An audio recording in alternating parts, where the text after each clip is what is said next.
도노는 고개를 숙이고 수년간의 노력으로 거칠어진 손가락으로 일했다. 엘 사라떼 동네에 먼지 낀 골목 사이에 숨겨진 그의 작업실은 간판도 로고도 정해진 영업시간도 없었다. 하지만 이웃들은 알고 있었다. 그곳에선 다른 데서 포기한 것들이 고쳐진다는 걸. 도노는 말이 많지 않았다. 필요한 게 무엇인지, 얼마나 걸릴지, 언제 찾으러 오면 되는지만 간단히 말했을 뿐이었다. 나머지는 손으로 이야기했다. 정확하고 단단하며 인내심 있는 손. 작업장 한 구석에서 늘 흘러나오던 낡은 라디오는 오래된 본래로 음악을 틀고 있었고, 기름때는 손톱 밑까지 스며들었으며 타버린 기름 냄새는 하루의 땀 냄새와 뒤섞였다. 그의 과거를 아는 사람은 거의 없었다. 누군가는 미국에서 일했다더라. 누군가는 사고를 당해서 말을 잘하지 않게 됐다고도 했다. 아무도 확실히는 몰랐다. 하지만 한 가지는 모두가 입을 모아 말했다. 도노는 절대 못한다고, 하지 않는다고.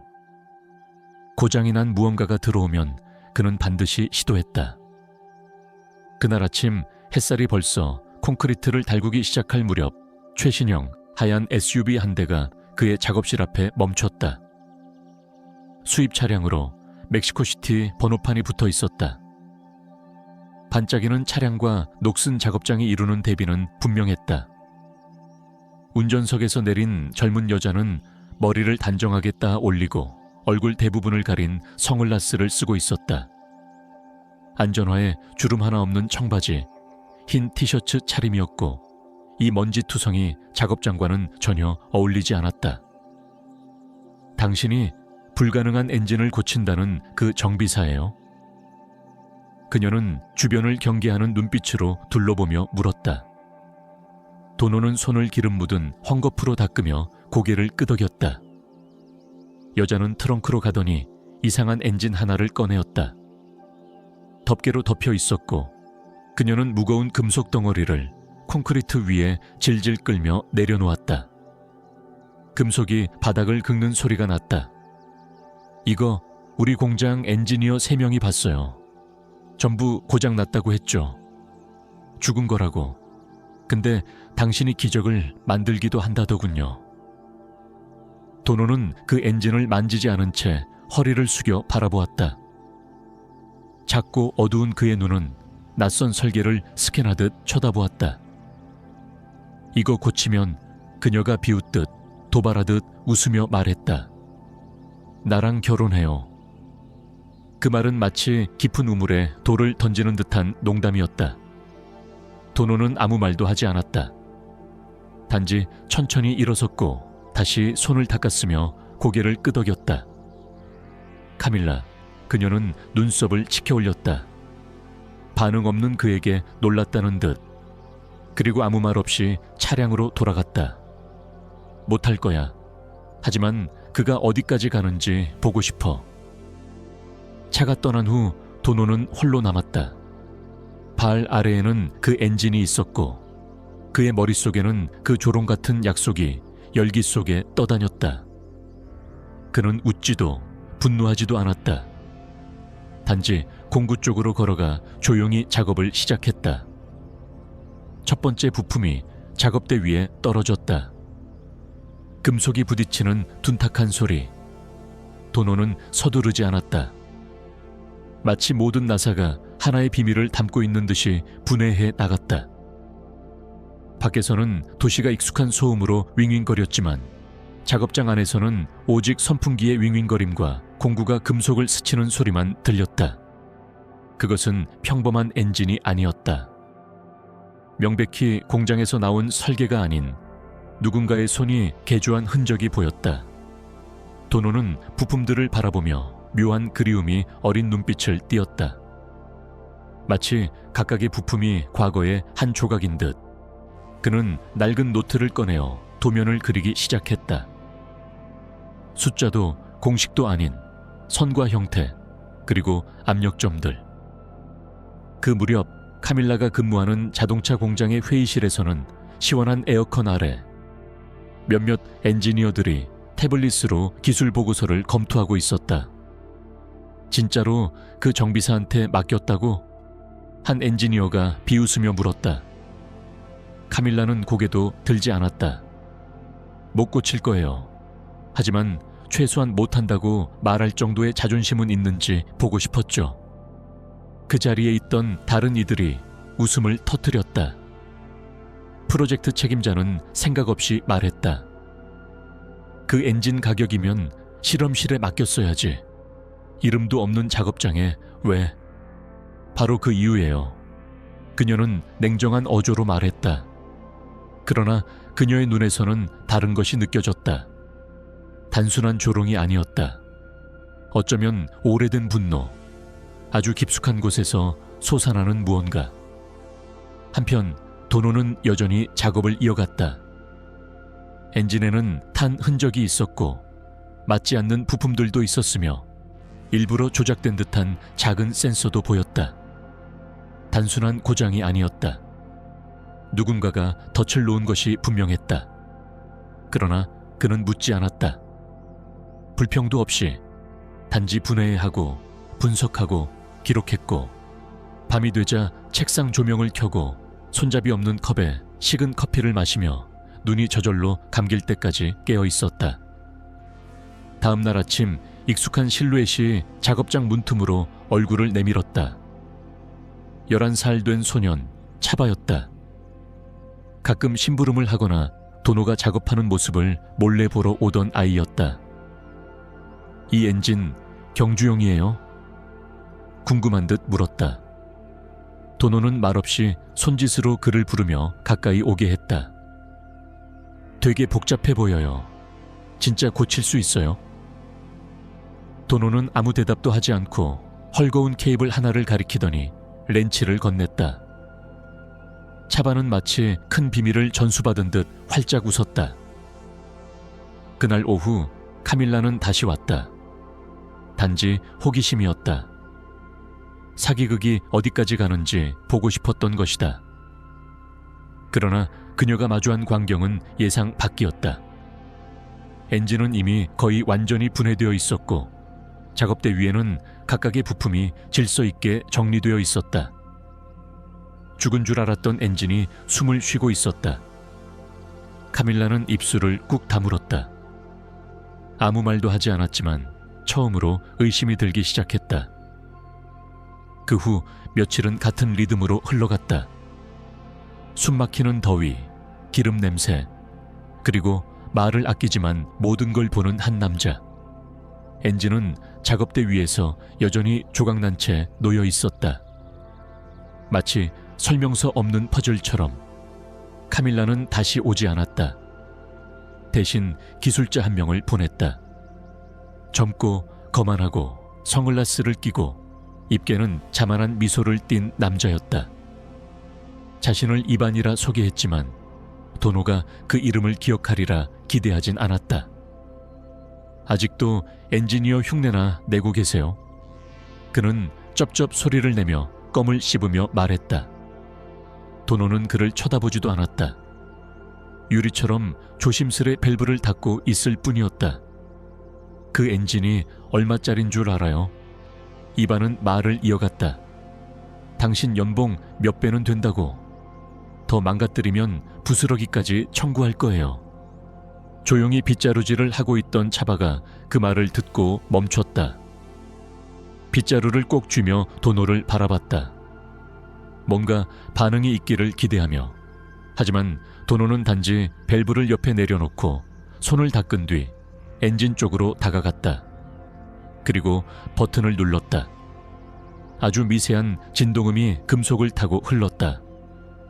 잠깐이었지만 엔진은 살아 움직였다. 다시 꺼졌지만 그 짧은 순간은 충분히 인상적이었다. 정막이 흘렀다. 이반은 한 걸음 뒤로 물러섰고 침을 꿀꺽 삼켰다. 더는 건드리지 마세요. 제가 회사에 보고할 겁니다. 그는 그렇게 말하고 떠났다. 문을 나서기 전 비웃는 얼굴로 뒤돌아보며 한마디 더 던졌다. 진짜 결혼할 거면 광대 옷부터 준비하세요. 그날 밤 도노는 저녁을 먹지 않았다. 작업장 뒤편에 앉아 흐릿한 하늘을 올려다봤다. 멀리서 동네 잔치 소리가 메아리처럼 들려왔다. 차반은 아침에 남겨두었던 빵 봉지를 들고 찾아왔다. 신경 쓰지 마요, 도노. 저런 놈들은 무서워서 떠드는 거예요. 당신은 진짜예요. 도노는 아무 말도 하지 않고 반짝이는 나사 하나를 소년에게 건넸다. 차반은 그걸 마치 훈장처럼 받아들었다. 한편 과달라하라 도심의 아파트에서 카밀라는 초조하게 자신의 태블릿을 들여다보고 있었다.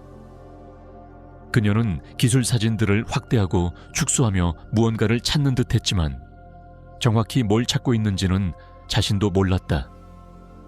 문득 오래전 아버지의 모습이 떠올랐다. 아버지는 자랑스레 도면을 가리키며 말하곤 했다. 공부만 많이 한다고 되는 게 아니야. 다르게 보는 법을 배워야 해. 그러나 지금 그녀는 다르게 보는 법을 잊은 사람처럼 느껴졌다. 도노는 그녀를 불편하게 했다. 그게 분노인지 조롱인지 몰랐지만 지금은 의심이었다. 설명할 수 없는 감정. 네 번째 날 아침 무언가가 달라져 있었다. 하늘은 회색 구름으로 가득했고 더위는 눅눅하고 끈적였다. 작업장은 뜨거운 금속 냄새와 함께 묘한 기대감으로 가득 차 있었다. 도노는 엔진의 전기 시스템 대부분을 연결해 놓은 상태였다. 정밀한 작업이었다. 센서를 교체하고 에너지 분배 구조를 다시 만들고 일부러 발생시킨 오류들을 하나하나 고쳤다. 그 엔진은 실수로 고장난 것이 아니었다. 누군가가 의도적으로 망가뜨린 것이었다. 무언가를 숨기기 위해서였을까? 누군가를 함정에 빠뜨리기 위해서였을까? 도노는 몰랐고 묻지도 않았다. 그냥 자신의 방식대로 조용히 끝까지. 오전 중 카밀라가 아무 예고 없이 작업장에 나타났다. 그녀는 마치 그곳에 있고 싶지 않지만 또 떠날 수 없는 사람처럼 보였다. 이번엔 복장도 좀 더 편안해 보였다. 하지만 여전히 그녀의 존재는 주변을 압도했다. 서류 폴더를 들고 있었지만 열지 않았다. 어디까지 했어요?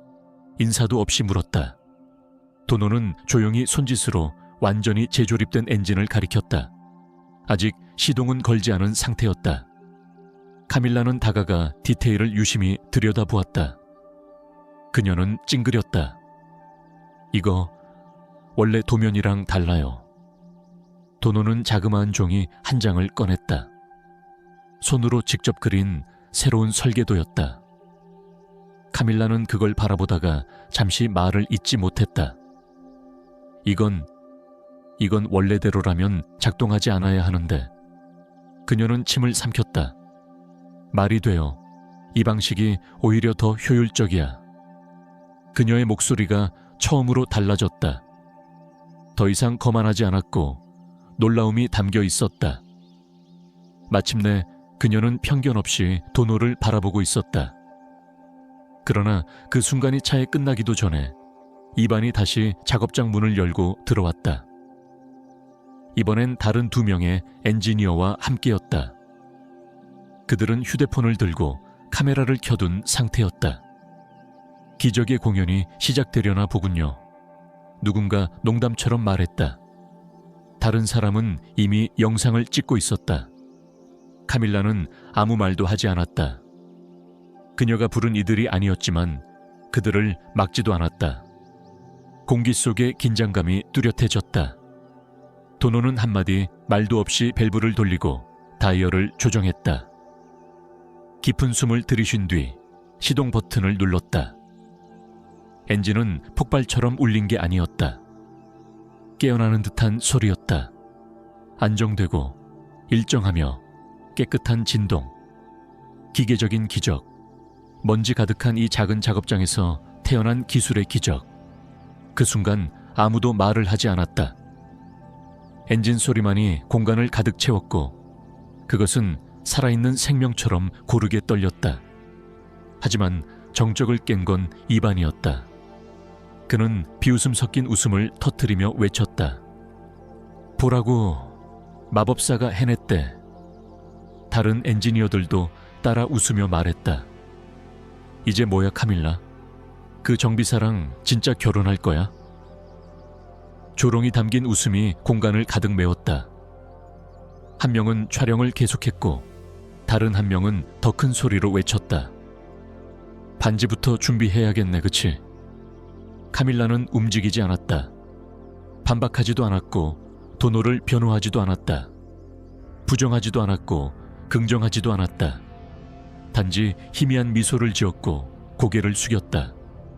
바로 그 순간 무언가가 부서졌다. 눈에 보이지 않는 어떤 것이 조용히 깊게. 도노는 엔진을 껐다. 분노 없이, 말 없이 조용히 장갑을 벗어 테이블에 내려놓고 누구도 쳐다보지 않은 채 작업장 깊숙이 걸어 들어갔다. 마치 엔진의 포효가 그에게 무언가를 주기보다 빼앗아간 것처럼. 그날 밤 차바는 도노가 작업장 뒷문 앞에 홀로 앉아있는 것을 발견했다. 불도 켜지 않았고 라디오도 꺼져 있었으며 손에는 아무 공구도 들려있지 않았다. 괜찮아요? 차바는 낮은 목소리로 물었다. 도노는 대답하지 않았다. 그냥 흐릿한 하늘을 올려다볼 뿐이었다. 그리고 그 순간 그는 처음으로 진짜 외로움을 느꼈다. 말이 아니라 존재 그 자체로 느껴지는 고독. 다음 날 도노의 작업장은 문을 열지 않았다. 사흘 동안 아무런 인기척도 없이 조용했다. 동네 사람들은 웅성거리기 시작했다.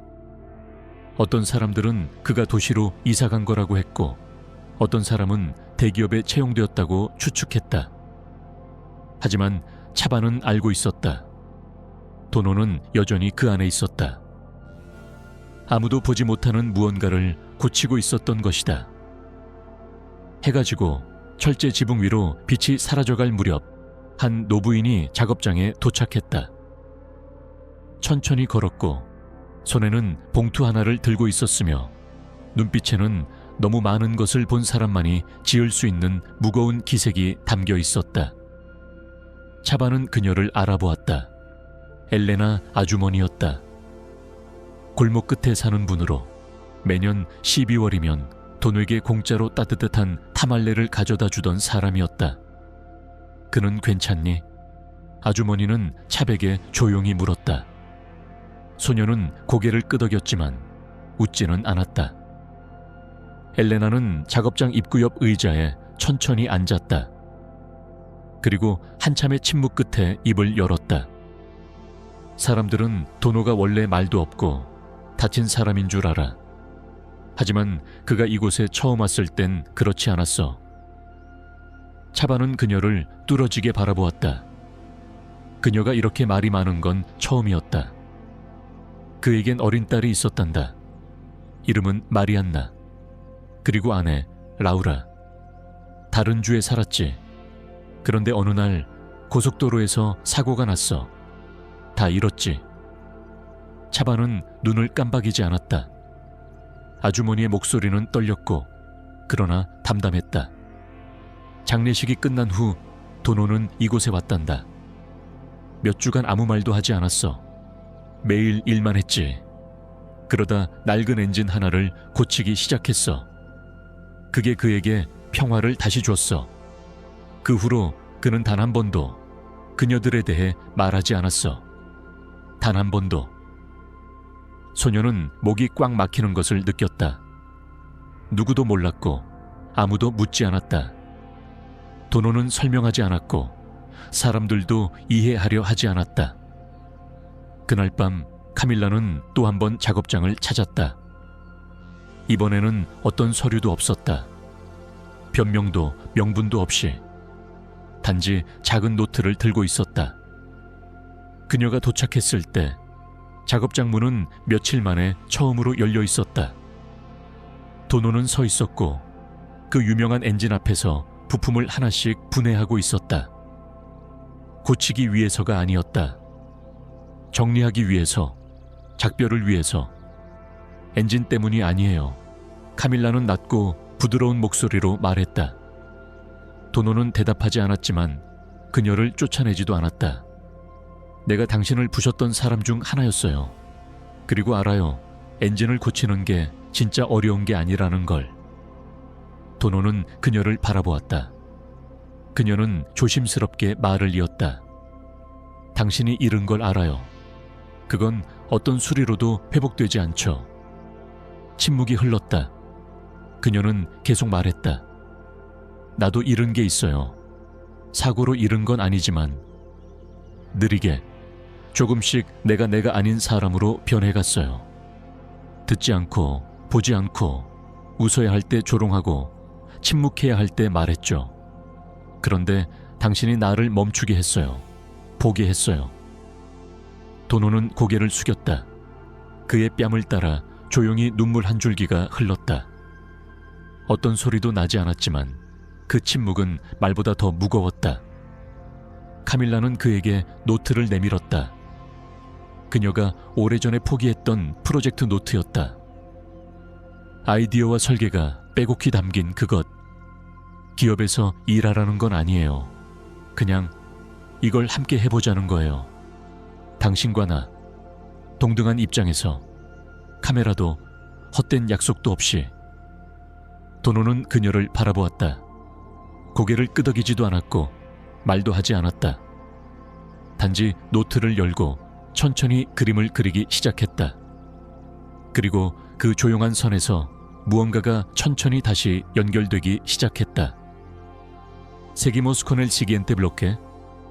Tú dijiste, sí, pero párrafos largos. ChatGPT Plus. Perfecto. Aquí tienes el cuarto bloque del guión traducido al coreano, manteniendo los párrafos largos, el tono literario y emocional, y absoluta fidelidad a la narrativa original. 도노가 대기업에 제안을 거절했다는 소식은 금세 본세까지 퍼졌다. 하지만 아무도 예상하지 못한 일이 곧 일어났다. 내부에서 유출된 기술 보고서 하나가 온라인에 나타났고 그 안에는 충격적인 사실이 담겨 있었다. 실험용 엔진의 고장은 단순한 결함이 아니었고 누군가의 고의적인 사보타주였다는 내용이었다. 도노가 손끝으로 밝혀낸 진실을 수치와 증거가 뒷받침해 준 것이다. 보고서에는 익숙한 이름들이 줄지어 있었고 서명과 이메일, 기술적 조작의 흔적이 남아 있었다. 그 가운데 하나가 바로 이반이었다. 카밀라는 그 보고서를 조용히 읽었다. 눈썹을 찌푸리며 문장 하나하나를 곱씹었다. 그녀의 마음속에 쌓여있던 감정이 느릿하게, 그러나 확실히 타올랐다. 이것은 단순한 개인적인 모욕이나 조롱의 문제가 아니었다. 오만과 침묵, 편견과 방조로 굴러가는 시스템 전체의 문제였다. 도노는 그 시스템의 완벽한 표적이었다. 이름도 학위도 조직도 없이 단지 손으로 증명하는 사람. 너무 유능해서 무시할 수 없지만 너무 보잘것없어 보여 무시당하기 쉬운 사람. 그날 오후 카밀라는 조용히 자신의 사직서를 제출했다. 상의하지 않았고 눈물도 흘리지 않았다. 단지 회사 이사 앞에 폴더를 내려놓고 담담하게 말했다. 재능이 정장이랑 같이 오지 않으면 쓰지 않는 그런 곳에 더 이상 남고 싶지 않습니다. 그녀는 문을 나섰고 아무도 붙잡지 않았다. 본사에서의 커리어는 그 순간으로 끝났지만 카밀라의 시선은 과거가 아닌 그 먼지 나는 작은 공간을 향하고 있었다. 엘 사라떼에서 도노의 작업장은 겉모습은 그대로였다. 간판도 없었고 벽은 여전히 오래된 페인트 자국으로 얼룩져 있었다. 하지만 안에서는 무언가가 달라져 있었다. 카밀라는 매일 아침 그곳으로 왔다. 유니폼도 없었고 직함도 없었다. 오직 배낭 하나와 노트, 그리고 듣고자 하는 마음만 있었다. 도노는 그녀를 쫓아내지 않았다. 함께 도면을 그렸고 때로는 조용히 각자의 자리에 앉아 일했다. 그들은 말보다 손과 눈으로 대화를 나눴다. 하지만 모든 날이 고요했던 것은 아니었다. 어느 날 아침 이반이 다시 작업장 앞에 나타났다. 이번에는 카메라도 껌도 없었고 입가에 조롱도 없었다. 그는 작업장 입구에 서서 조용히 말했다. 당신과 얘기하고 싶어요. 도노는 멀찍이 서 그를 바라봤다. 안으로 들어오라 말하지도 않았고 내쫓지도 않았다. 사과하러 온 건 아니에요. 이반은 시선을 떨구며 말했다. 그게 무의미하다는 걸 알아요. 다만 나 해고당했어요. 그리고 그럴 만했죠. 도노는 아무 말도 하지 않고 묵묵히 작업대로 돌아가 다시 작업을 시작했다. 이반은 그 등을 바라보며 조용히 말을 이었다. 가장 괴로웠던 건 자리 잃은 게 아니었어요. 다들, 정말 다들 당신이 옳다는 걸 알고 있었어요. 그런데도 아무도 말하지 않았어요. 왜냐고요? 당신에겐 학위도, 배지도, 소속도 없었으니까. 그저 동네 정비사였으니까. 이반은 한참을 망설이다 마침내 등을 돌렸다. 문을 나서기 전 마지막으로 한마디를 남겼다. 그 엔진 고쳐줘서 고마워요. 하지만 그보다 더 고마운 건 우리처럼 되지 않았다는 거예요. 카밀라는 한쪽 구석에서 그 장면을 지켜보고 있었다. 그리고 처음으로 진짜 경외심을 느꼈다. 그녀의 전 경력 전체에서 한 번도 느끼지 못했던 감정. 말없이 단지 존재로서 존중을 받는 사람. 그날 밤 도노는 오랜만에 라디오를 켰다. 오래된 볼레로가 천천히 흘러나왔고 작업장 안은 부드러운 음율로 가득 찼다.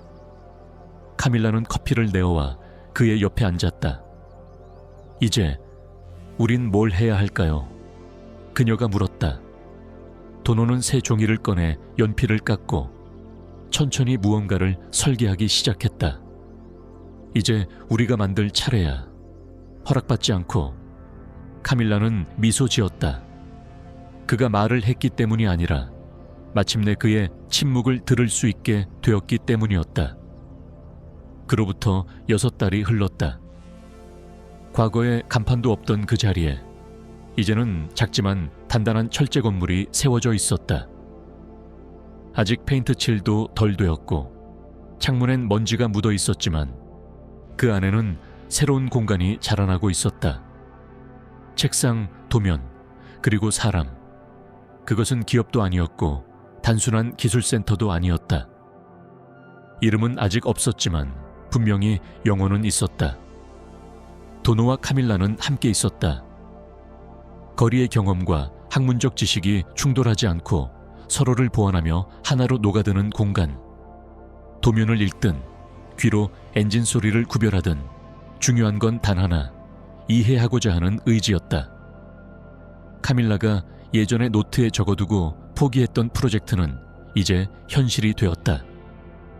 낮은 비용으로 지역 교통을 개선하고 재생된 엔진을 활용하는 혁신적인 기술 개발. 사람들은 그곳을 이상한 작업장이라 불렀지만 대학과 창업자들이 그 문을 두드리기 시작했다. 그리고 놀랍게도 예전 동료들마저도 배우는 입장으로 찾아왔다. 하지만 도노는 변하지 않았다. 여전히 아침 일찍 나와 손에는 기름이 묻어 있었고 말수는 여전히 적었다. 다만 존중으로 다가오는 이에게는 가끔 짧은 말 한마디를 건넸다. 어느 날 키가 훌쩍 자란 차바가 자신의 첫 번째 프로젝트를 들고 찾아왔다. 재활용 부품으로 만든 오토바이였다. 이거 얜 어때요? 긴장하며 묻는 소년에게 도노는 천천히 기계를 살펴보고 단 한마디를 남겼다. 작동해. 차바는 그 한마디에 세상을 다 가진 듯한 표정을 지었다. 새로 지어진 공간의 공식 오픈 날, 많은 사람들이 작은 공장을 찾았다. 기대보다는 호기심, 존경보다는 관찰의 시선이 섞여 있었다. 대부분은 연설을 기대했다. 누군가가 설명해 주기를, 의미를 정리해 주기를. 카밀라는 짧지만 단단한 목소리로 그 자리를 열었다. 화려한 수사는 없었지만 진심은 있었다. 그녀는 믿어준 이들에게 감사를 전했고 믿지 않았던 이들에게도 감사를 전했다. 그들의 회의가 있었기에 우리는 다르게 만들 수 있었습니다. 그렇게 말했다. 연설이 끝나고 사람들의 시선은 모두 돈에게 향했다. 최소한 한 문장 정도는 기대하는 눈치였다. 그는 천천히 앞으로 나섰고 마이크를 손에 들었다. 그리고 잠시 그것을 바라보다가 마이크를 테이블 위에 조용히 내려놓았다. 우리가 하는 걸 보면 돼요. 낮고 단호한 목소리. 말은 여러분이 이미 충분히 했으니까. 관중석에 가볍고 따뜻한 웃음이 퍼졌다. 이번엔 비웃음도 조롱도 없었다. 오직 진짜 웃음과 존중만이 그 공간을 채웠다. 그날 밤 불빛도 사람도 모두 떠난 후 도노와 카밀라는 오래된 타이어 위에 나란히 앉아 맑게 갠 하늘을 올려다보았다. 조용한 밤, 부드러운 바람, 먼지 냄새조차도 평화롭게 느껴지는 시간이었다. 기억나요? 카밀라는 조용히 말했다. 당신이 그때 말했잖아요. 이 엔진 고치면 나랑 결혼하겠다고 했다고. 그녀는 장난기 섞인 미소를 지었다. 도노는 당장 대답하지 않았다. 그냥 그녀를 바라봤다. 그리고 그 눈빛 속에는 약간의 비꼼과 깊은 다정함이 함께 담겨 있었다. 나는 엔진을 고친 게 아니에요. 그가 말했다. 목소리는 낮고 그러나 명확했다. 우리가 고친 건 그게 아니었어요. 카밀라는 시선을 아래로 떨구었다가 조용히 숨을 들이쉬고 그의 손을 잡았다. 결혼식도 드레스도 꽃도 없었다. 아무런 약속도 선언도 없이. 하지만 다음 날 카밀라는 한 포럼에서 도노를 이렇게 소개했다. 저의 공동 설립자이자 주요 설계 책임자입니다. 그녀의 말에 그 자리에 모인 기술자들과 학자들, 그리고 몇몇 익숙한 얼굴들까지도 놀란 표정을 지었다. 그 순간 모두가 알게 되었다. 이 사람, 언젠가 무시했던 이 사람, 이름도 직함도 없이 조용히 앉아있던 이 사람이 이제는 보이는 존재가 되었다는 것을. 그것은 엔진 때문이 아니었다.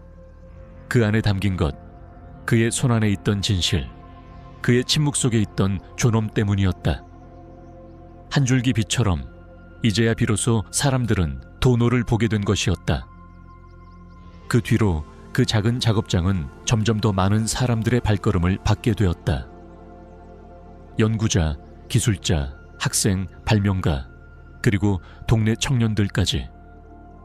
모두가 각자의 이유로 찾아왔고 모두가 무언가를 배우고 돌아갔다. 그것은 단순한 기계의 기술이 아니었다. 그것은 듣는 법, 기다리는 법, 실패 앞에서 무너지지 않는 법, 그리고 침묵 속에서도 존재를 증명하는 법에 대한 공간이었다. 도노는 여전히 아침 일찍 작업장 문을 열었다. 손은 여전히 기름으로 얼룩졌고 말은 많지 않았다. 그러나 더 이상 그는 혼자가 아니었다.